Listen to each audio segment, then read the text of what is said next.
जिस तरह से कुछ जानवर अंडों में से पैदा होते हैं, इसी तरह चोंटियों की जिंदगी भी अंडे से शुरू होती है। ये अपने घर जमीन, दरख्त या किसी गार और पत्थरों में बनाते हैं। जब चोंटियां अपना घर बनाती हैं तो काफी होशियारी से बनाती हैं, जहां ज्यादा अरसे तक रह सकें और कम मुश्किलात का सामना करना पड़े, और कुछ अरसे तक अपनी जगह तब्दील भी कर देती हैं। जगह या घर तब्दील करने की खास वजह होती है। उनमें से ये भी एक वजह होती है कि कीड़ों या बीमारी की मौजूदगी का इन्हें एहसास हो जाता है, और खतरात की पहली अलामत पर वो अपने घोंसलों से निकलकर किसी दूसरी जगह घोंसला बनाने के लिए चल देती हैं। जब चोंटियां किसी जगह से दूसरी जगह मुंतकिल होती हैं, अगर रास्ते में कोई रुकावट या जमीन खत्म हो जाए और इन्हें दूसरी जगह पर जाने के लिए रास्ता ना मिल रहा हो, तो वो रास्ता क्रॉस करने के लिए चोंटियां एक दूसरे से मिलकर एक पुल बनाती हैं, ताकि बाकी चोंटियां उस रास्ते से गुजर जाएं और अपनी मंजिल तक पहुंच जाएं। चोंटियों में जो मलका होती है उसके लिए सब काम करते हैं। सब चोंटियों के अपने अपने मखसूस काम होते हैं, और इस तरह वो मलका की खिदमत भी करती हैं, जिनमें ज्यादातर फीमेल होती हैं, जो मलका की खिदमत के साथ साथ अंडों की भी देखभाल करती हैं। चोंटियां आपस में बात कैसे करती हैं? वो किसी आवाज और एक दूसरे से मिलकर और केमिकल सिग्नल से बात करती हैं, और जब कोई खतरा या कोई चोंटी मर जाती है तो इनके कुछ खास सिग्नल होते हैं जो ये देते हैं। और जब चोंटियां अपना घोंसला किसी जगह पर बनाती हैं तो माहौल और दर्जा हरारत को फील करके मुंतखब करती हैं, जहाँ ज्यादा ना गर्मी हो और ना ज्यादा सर्दी। इंसानों की तरह इनकी भी जगह जहाँ रहते हैं वहाँ पूरा निजाम चला रहे होते हैं। जैसे कि सोसाइटी और कॉलोनी में हम रहते हैं तो इनकी भी कॉलोनी होती है। कुछ चोंटियों में कुछ सेंस नहीं होते। अगर कोई पत्थर या कोई चीज सामने आ जाए तो इन्हें पता नहीं चलता। तो कुछ चोंटियां होती हैं वो मदद करती हैं सिग्नल पास करके, और जब चोंटियों को अपनी कॉलोनी बनानी होती है तो वो सब चोंटियां निकल पड़ती हैं अलग अलग रास्तों पर, और फिर वापस आकर हर चोंटियों से मिलकर और सिग्नल पास करते हैं।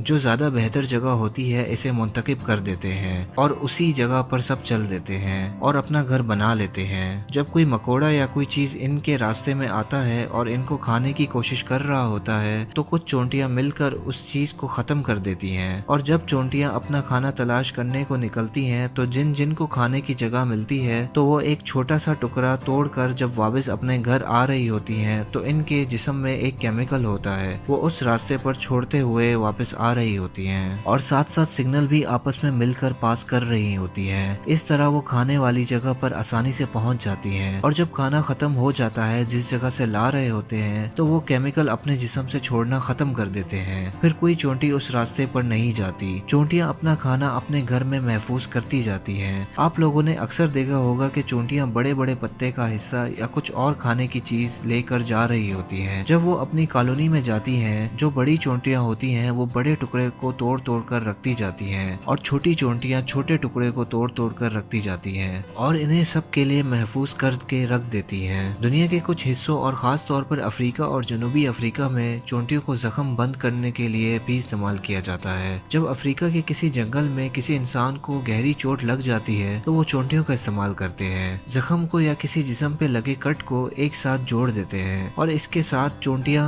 भी लगाई जाती हैं ताकि जख्म जुड़ जाए और ठीक हो जाए। कुछ चोंटियां ऐसी भी होती हैं जो कदम गिन कर चलती है। जब वो अपने घर से निकलती है तो वो कदम गिनना शुरू कर देती है, और जब वो अपने मंजिल तक पहुंच जाती है तो वो वापस अपने घर कदम गिन कर आती हैं। ऐसी चोंटियां अक्सर रेगिस्तान में पाई जाती हैं। अमेरिका के कुछ साइंसदानों ने तजर्बा किया कि अगर चोंटियों के पैर काट दिए जाएं तो वो अपनी मंजिल तक पहुंच जाएंगी या नहीं, तो उन्होंने चोंटियों के पैर काट दिए। तो कुछ चोंटियां अपनी मंजिल अपने घर तक पहुंच गई और कुछ चोंटियां ना पहुंच सकी और वो रास्ता भटक गई। मेरा नाम है अब्दुल हसीब, आप देख रहे थे अब्दुल फर्स्ट टीवी। उम्मीद करता हूँ ये आपको वीडियो पसंद आई होगी। और वीडियोस के लिए इस चैनल को सब्सक्राइब करें और बेल आइकन को प्रेस करें। मिलते हैं अगली वीडियो में।